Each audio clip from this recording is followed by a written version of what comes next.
बहुत बहुत स्वागत है दोस्तों आपका मेरे एक और YouTube वीडियो पे। तो जय बद्री केदारनाथ दोस्तों। और आज क्योंकि वीकेंड आ चुका है तो मैं आज एक फंड को रिव्यू करने जा रहा हूँ। तो दोस्तों, लोग निपॉन लार्ज कैप की तो बहुत बात करते हैं और निपॉन स्मॉल कैप फंड की बहुत बात करते हैं, लेकिन निपॉन का मिड कैप फंड भी है जिसका नाम है Nippon India growth fund direct growth. तो दोस्तों, आज हम इसी फंड को रिव्यू करने वाले हैं। तो सबसे पहले बात करते हैं कि ये फंड जो है ये इक्विटी में इन्वेस्ट करता है और ये एक मिड कैप कैटेगरी का फंड है। जैसा कि मैंने बताया कि लोग निपॉन के स्मॉल कैप और लार्ज कैप के बारे में तो बहुत जानते हैं, लेकिन निपॉन का एक मिड कैप का भी फंड भी है जिसका नाम निपॉन इंडिया ग्रोथ फंड है। तो इसके नाम में मिड कैप नहीं आता, तो इस वजह से ये थोड़ा अंडर प्ले करता है, बहुत ज़्यादा लोगों की नज़र में नहीं आता, लेकिन मिड कैप का भी निपॉन का एक फंड है। तो इक्विटी में है, मिड कैप है, वेरी हाई रिस्क कैटेगरी का ये फंड है। तो आइए देखते हैं कि ये फंड दोस्तों कैसा परफॉर्म कर रहा है। पिछले एक महीने में आप देख सकते हो कि इसने 1.66% का रिटर्न दिया है। पिछले 6 महीने में इसने 6.75% का रिटर्न दिया है। और पिछले एक साल में इस फंड ने लगभग 29.93% का रिटर्न दिया है। पिछले 3 साल में इस फंड ने लगभग 27% का रिटर्न दिया है। पिछले 5 साल में इस फंड ने लगभग 30% का रिटर्न दिया है। और पिछले ओवरऑल देखा जाए तो इस फंड सालाना 20% के आसपास रिटर्न देता है, जो कि बहुत अच्छा रिटर्न है कंसिडरिंग ये एक मिड कैप का म्यूचुअल फंड है। अब देखते हैं दोस्तों, इसमें मेरी भी इन्वेस्टेड वैल्यू है। मेरा रिटर्न जो है 1.35% का लगभग बन रहा है, तो मेरे पास भी ये फंड है। तो ये फंड दोस्तों 4 स्टार रेटेड है। जो करंट एनएवी है वो इसकी चल रही है 4521। और जो इसका मिनिमम एसआईपी अमाउंट है वो 100 रुपये का है, और जो फंड का साइज़ है वो 35,208 करोड़ है। ये तो फंड साइज़ तो काफ़ी बड़ा है इसका। तो आई थिंक मुझे ये लग रहा था कि ये फंड ज़्यादा पॉपुलर है नहीं, लेकिन मुझे लगता है फंड साइज़ को देख के लगता है कि काफ़ी लोग इसमें इन्वेस्ट करते हैं। तो it's a mistake from my and. अब देखते हैं दोस्तों कि अगर आपने इस फंड में एक साल पहले 1 लाख रुपए डाल दिए होते तो वो आज कितने बन गए होते। तो इस फंड में अगर आपने एक साल पहले 1 लाख रुपए डाल दिए होते, ये मैं लमसम वन टाइम यानी लमसम की बात कर रहा हूँ, तो वो आज की तारीख में 1,29,930 रुपये बन गए होते। 3 साल पहले अगर आप इस फंड में 1 लाख रुपए लमसम डाल दिए होते तो आज वो 2,07,365 रुपये बन गए होते। और 5 साल पहले अगर आपने निपॉन के मिड कैप फंड में 1 लाख रुपए डाल दिए होते तो वो आज 3,71,436 रुपये बन गए होते। तो आप देख सकते हैं कि पैसा ये मल्टीप्लाई कर रहा है, ग्रोथ करके दे रहा है आपके पैसे की। और आपके पैसे को तो ये लगभग 2 साल में ही डबल डबल कर दे रहा है। 3 साल में लगभग डबल कर दिया, तीन तो मतलब 2.5 साल में लगा लो आपके पैसे को डबल किया है इसने, जो कि बहुत ही अच्छा रिटर्न है। अब बात करते हैं मेन चीज़ में कि अगर हमने एसआईपी करी होती एक साल पहले इस फंड में 5,000 रुपये पर मंथ की, तो हमने टोटल इन्वेस्टमेंट करी होती 60,000, तो हमारी आज की करंट वैल्यू होती 77,141 रुपये। उसी तरीके से अगर हमने इसमें एसआईपी करी होती 5,000 पर मंथ 3 साल पहले, तो 1,80,000 की हमारी टोटल इन्वेस्टमेंट होती। और जो हमारी अमाउंट होती है, इस करंट वैल्यू होती है 2,84,245 रुपये। और इसी तरीके से अगर हमने इसमें ऐसे पे करी होती 5 साल पहले मंथली 5,000, तो टोटल इन्वेस्टमेंट होती 3 लाख रुपए की, और आज हमारी करंट वैल्यू होती 6,55,375 रुपये। Again very good and impressive. आइए देखते हैं किस किस शेयर्स में ये फंड ने आज की तारीख में इन्वेस्टेड है। आज की तारीख दोस्तों मैं इस शब्द का इस्तेमाल कर रहा हूँ क्योंकि एक फंड एक शेयर में हमेशा नहीं रहता है, तो ऐसा भी होता रहता है। आप ऑब्जर्व करेंगे कि ये फंड करंटली 97 शेयर्स में इन्वेस्टेड है। हो सकता है आप 2 महीने 1 महीने बाद देखेंगे तो यहाँ पे सिर्फ 91 ही दिखे, या 96 दिखे, या 103 दिखे। तो वो कम ज़्यादा होता रहता है, और फंड्स में एंट्री और एग्जिट चलती रहती है म्यूचुअल फंड हाउसेज द्वारा। तो आइए देखते हैं कौन कौन से फंड्स में ये मेजरली इन्वेस्ट करता है। तो ऐसा कोई शेयर नहीं है जिसमें ये बहुत ज़्यादा इन्वेस्टेड हो। बहुत ज़्यादा इन द सेंस जो मैक्सिमम है 2.86% होगी। Persistent System, Power Finance Corporation, Cholamandalam, BSE, Fortis Health Care, the Federal Bank, Voltas, Varun Beverages, Dixon Technology और इंडस। तो मोटे मोटे इसके ये शेयर हैं। और इनमें भी आप देखेंगे बहुत ज़्यादा स्टेक नहीं है, तो काफ़ी डाइवर्सिफाइड फंड है निपॉन का। ये 97 शेयर्स में इन्वेस्टेड है। तो आप समझ सकते हो तो किसी भी एक शेयर में बहुत ज़्यादा विश्वास के साथ इन्वेस्ट नहीं कर रहे हैं, जैसा कि कौन कर रहा है आजकल। बेसिकली वो रिलायंस में 10-10% इन्वेस्ट करके बैठा हुआ है। तो निपॉन का ऐसा स्ट्रेटेजी नहीं है, 97 शेयर्स में इन्वेस्टेड है और डाइवर्सिफाई कर रखा है पोर्टफोलियो को पूरा।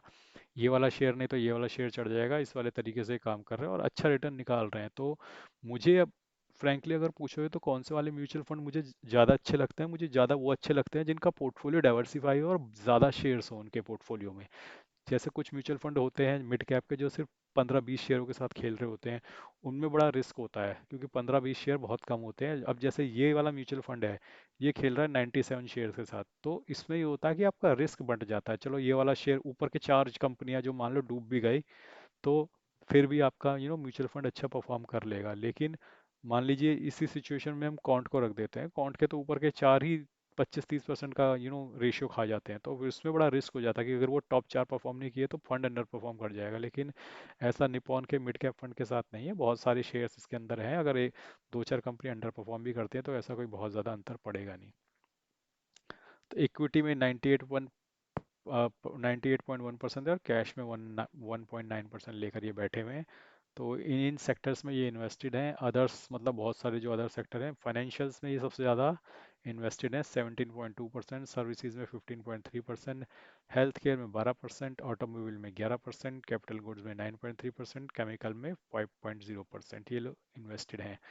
तो आइए आगे चलते हैं कि मिनिमम इन्वेस्टमेंट इसमें कितनी करनी है। तो मिनिमम इन्वेस्टमेंट 100 रुपये की है और सेकंड इन्वेस्टमेंट मिनिमम भी 100 रुपये की रहेगी, और मिनिमम एसआईपी भी इसमें 100 रुपये की रहेगी। तो इस मामले में काफ़ी रिलैक्स्ड और अच्छा फंड है कि आपको मिनिमम इन्वेस्टमेंट 100 रुपये की करने दे रहा है। अब आगे देखेंगे कि रिटर्न्स एंड रैंकिंग। तो आप देख सकते हैं कि जैसे मिड कैप कैटेगरी का एक फंड होता है, ठीक है, उसी तरीके से उस कैटेगरी की एक एवरेज भी निकाली जाती है। तो मान लीजिए कि अब इसमें आप देख रहे हो कि फंड रिटर्न्स का मतलब है कि इस फंड ने कितना रिटर्न दिया इतने पीरियड में। उसी तरीके से इस कैटेगरी में जितने भी फंड्स हैं, उन सब ने मिलकर एवरेज कितना रिटर्न दिया। तो आप देखोगे कैटेगरी एवरेज से ये लगभग हर बार ऊपर है, यानी कैटेगरी की जो एवरेज है, यानी कि समझ लो कि इस कैटेगरी के 10 म्यूचुअल फंड्स हैं, उन सब का जो एवरेज रिटर्न है एक साल में वो 28.6% बनता है, लेकिन इसने 29.9% दिए, यानी कि कैटेगरी एवरेज से ही ऊपर है। उसी तरीके से 3 साल में जो कैटेगरी एवरेज बनती है वो 22% की बनती है, लेकिन इसकी जो कैटेगरी एवरेज है वो 27.5% की बन रही है। उसी तरीके से 5 साल में जो कैटेगरी एवरेज बन रही है वो 26.4 बन रही है, जबकि इसकी खुद की एवरेज 30% है। 30% रिटर्न ये दे रहा है ओवरऑल में। तो फिलहाल कैटेगरी की एवरेज नहीं है, तो उसमें हम कंपेयर नहीं करेंगे। तो आप देखोगे कैटेगरी एवरेज से ही ऊपर दे रहा है। कैटेगरी एवरेज से अगर आपका म्यूचुअल फंड ऊपर रिटर्न दे रहा है, इसका मतलब कि आपका फंड एक्सेप्शनली अच्छा परफॉर्म कर रहा है, क्योंकि कैटेगरी एवरेज में बाकी बचे हुए सारे म्यूचुअल फंड होंगे और उनकी एवरेज निकाली जाएगी, यानी कि आप एवरेज से ऊपर हो, that means you are better than the most, और you would say better than the majority. उसी तरीके से अब हम आगे बढ़ेंगे, अब बात करेंगे एक्सपेंस रेशियो की। तो इसका एक्सपेंस रेशियो 0.79% है, जो कि मुझे लगता है a bit on higher side, क्योंकि मिड कैप कैटेगरी बहुत से ऐसे फंड हैं जो 0.6 और 0.65 के एक्सपेंस रेशियो में अवेलेबल हैं, और 0.79 मुझे ऐसा लगता है कि थोड़ा हायर साइड पे है। अगर ये 0.7 तक होता तो मैं इसे ठीक ठाक कहता, लेकिन 0.79 I would say a bit on the higher side, 0.8 ही समझ लो इसको लगभग। तो ये थोड़ा सा हायर साइड पे है, लेकिन रिटर्न्स क्योंकि इस फंड के बहुत अच्छे हैं तो हम इसको इग्नोर कर सकते हैं। बाकी exit load of 1% if redeemed in with in 1 month, यानी कि एक महीने के बाद आप इस फंड को रिडीम करोगे तो आपका कोई भी एग्जिट लोड नहीं लगेगा। उससे पहले आप करोगे तो आपका 1% का एग्जिट लोड लगेगा। तो चलिए यहाँ पे राहत दे रखी है इसने कि आपको यू नो आपको एक महीने के बाद ये कोई एग्जिट लोड नहीं लगेगा। लेकिन मेरा ये मानना है कि एग्जिट लोड तो हमेशा 2-2 3-3 साल का लगाना चाहिए फंड हाउसेस को, ताकि लोग ज़्यादा से ज़्यादा इन्वेस्टेड रहें, ज़्यादा से ज़्यादा समय तक इन्वेस्टेड रहें। स्टैम्प ड्यूटी और टैक्स इम्प्लीकेशन तो इनकी सेम ही है जो सारे फंड्स में होती है। और इस फंड के जो मैनेज करने वाले लोग हैं वो हैं रुपेश पटेल, संजय दोषी और किंजल देसाई। अब रुपेश पटेल जो हैं ये बीई सिविल हैं और एमबीए फाइनेंस हैं। Prior to joining Nippon India mutual fund he has worked with Tata asset management, तो टाटा एसेट के साथ काम कर चुके हैं इससे पहले। संजय दोषी हैं, he is a MBA finance and CFA level 3 किया हुआ है इन्होंने। और prior to joining MC fund manager किया जैसे आरएनएलएम, ठीक है। और तीसरे हैं किंजल देसाई। किंजल देसाई जो हैं बीकॉम इकोनॉमिक्स और MSc economics clear CFA level 1। तो ये देख सकते हैं कि अब ये तीन लोग इनके बेसिकली फंड मैनेजर हैं जो मोटे वाले हैं। और इसके अलावा आई थिंक हमने सब कुछ कवर कर लिया है इस निपॉन के मिड कैप म्यूचुअल फंड के बारे में। अब थोड़ा सा इसका कंक्लूड करते हैं कि क्या हमें इस फंड में इन्वेस्ट करना चाहिए या नहीं करना चाहिए। तो मेरा ये मानना है कि जैसा कि इस फंड के रिटर्न्स हैं, पिछले 5 साल में 30% का एनुअल रिटर्न ये दे रहा है, 3 साल में 27% का, 1 साल में 29.93% का। हालांकि 1, 3 और 5 में इतना अच्छा व्यू नहीं देखने को मिलेगा। और ये फंड भी काफ़ी पुराना है मेरे हिसाब से, तो देखिए 2013 से ये लॉन्च हो रखा है। तो आई थिंक एनुअलाइज रिटर्न अगर देखा जाए तो 20% का बहुत अच्छा रिटर्न ये फंड दे रहा है। और आपको ऐसे फंड को तो लेना ही चाहिए जो एनुअलाइज आपको इतना अच्छा रिटर्न दे रहा है, 20% के आसपास का। बाकी फंड अपने पीयर से भी अच्छा परफॉर्म कर रहा है, अपनी कैटेगरी एवरेज से भी अच्छा परफॉर्म कर रहा है, प्लस फंड जो है उसके रिटर्न्स कंपैरेटिवली जो मार्केट में अदर फंड्स अवेलेबल है मिड कैप कैटेगरी के, उनसे अच्छों से जितने हैं मैक्सिमम उनसे आधे से ज़्यादा, उससे तो अच्छा ही रिटर्न दे रहा है। तो मेरा ये मानना है, कंसिडरिंग द फैक्ट कि ये एक अच्छा फंड है, पुराना फंड है, इसकी रेटिंग भी अच्छी है, इसका एक्सपेंस रेशियो भी डिसेंट टू हाई है, लेकिन ओवरऑल आपको एक ऐसा फंड जो आपको डाइवर्सिफिकेशन दे और आपके पोर्टफोलियो में होना चाहिए मेरे हिसाब से। तो 20% सालाना रिटर्न बुरा नहीं है दोस्तों, और आपको ऐसे फंड में ज़रूर इन्वेस्ट करना चाहिए जो 20% या उससे ऊपर रिटर्न दे, आंख मूंद के कर लें। बल्कि मेरा तो ये मानना है कि जो आपको 17-18% से ऊपर दे रहे हैं साल के, चाहे वो लार्ज कैप है, मिड कैप है, फ्लेक्सी कैप है, मल्टी कैप है, 17-18% सालाना अगर आपको मिल रहा है कंसिस्टेंट बेसिस पे, तो आंख मूंद के आपको उस फंड को ले लेना चाहिए।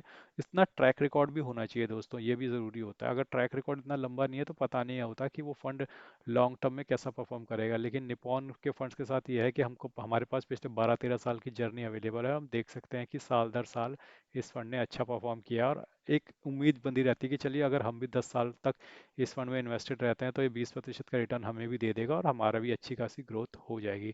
तो मेरी तरफ से थम्स अप है जी निपॉन के मिड कैप फंड को, और आपके पोर्टफोलियो में ये होना चाहिए। तो आज के लिए बस इतना ही, धन्यवाद, गुड बाय।